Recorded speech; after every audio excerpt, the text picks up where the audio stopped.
La séance est reprise. J'ouvre la discussion générale. Première oratrice, Dominique Orliac pour le groupe 2RDP. Vous avez 10 minutes.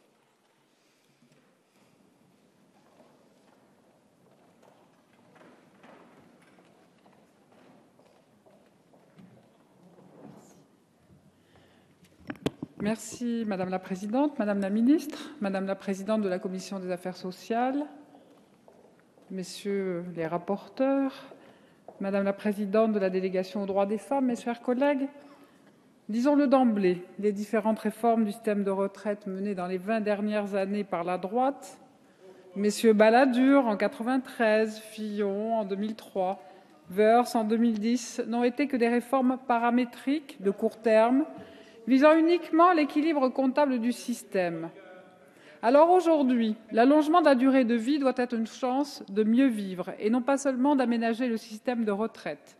C'est pourquoi il convient de mettre en œuvre une réforme répondant aux nouvelles attentes de la société et réellement à même de protéger notre système par répartition. Pour le groupe radical républicain, démocrate et progressiste, la réforme des retraites doit être incluse dans une politique de protection et de cohésion sociale tout au long de la vie. Cette réforme ne peut être dissociable d'une réflexion sur l'entrée des jeunes dans la vie active et doit aussi prendre en compte une conception de leur vie devenue plus longue que celle de leurs aînés. Elle n'est pas non plus dissociable d'une approche des risques encourus tout au long de la vie, pouvant notamment conduire à des états de santé très différenciés en fin de vie et des carrières heurtées. Il est par conséquent indispensable de faire émerger une nouvelle politique des temps, sociaux comme professionnels, assurant cohérence sociale et liberté de choix, ce qui implique des temps choisis, collectifs et individuels.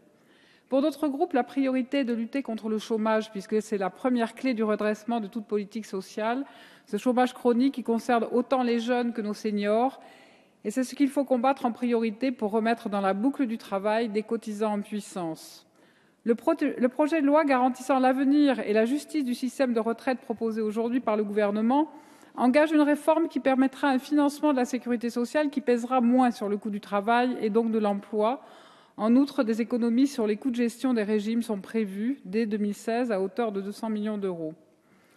L'espérance de vie recalculée a été également prise en compte. En effet, pour ce projet de loi, le gouvernement s'est basé sur le fait que l'espérance de vie pour une personne après 60 ans continuera à augmenter et devrait atteindre un peu plus de 25 ans pour les hommes et 30 pour les femmes en 2040. Par conséquent, la durée d'assurance pour une retraite à taux plein à partir de 2020 devra augmenter d'un trimestre par an et passera dès lors à 43 ans en 2035. Je voudrais toutefois rappeler que l'inversion de la pyramide des âges risque de faire contribuer les jeunes générations actuelles plus fortement dans le futur concernant la pérennité de financement des retraites.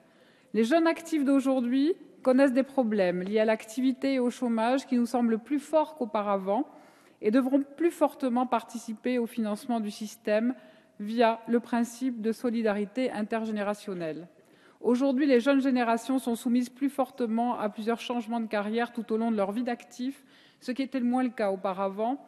Il nous faudra donc trouver une solution qui permettra d'éviter un accroissement des inégalités en défaveur des assurés à carrière courte. On parle sans cesse de l'allongement d'espérance de vie, mais nous oublions également que les définitions de la jeunesse ont évolué. Je pense qu'il est important de prendre en compte l'allongement d'espérance de vie, mais également l'allongement de la période de vie qui caractérise cette même jeunesse.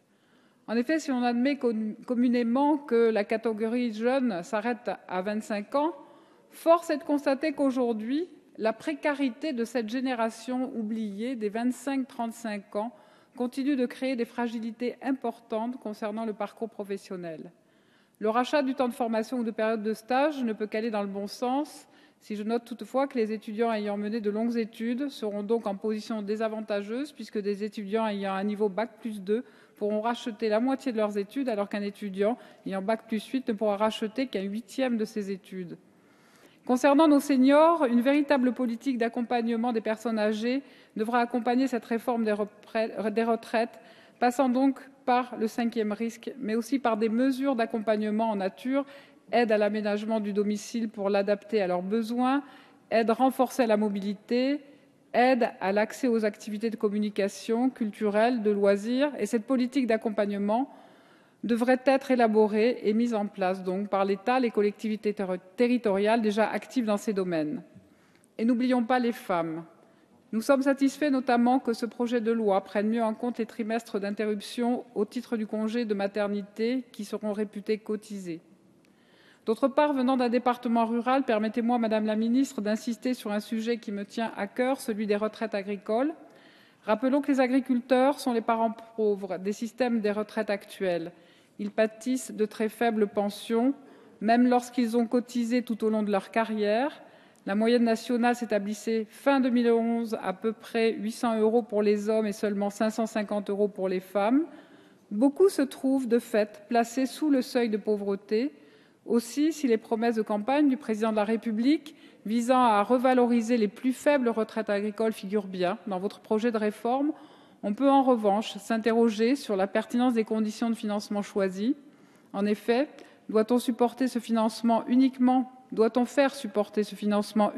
par les actifs agricoles d'aujourd'hui, par une hausse des charges sociales, c'est-à-dire demander aux seuls agriculteurs en activité de compenser le manque de revenus des anciens actifs, ceux-là même qui n'ont pas pu se constituer une retraite décente? Je m'interroge.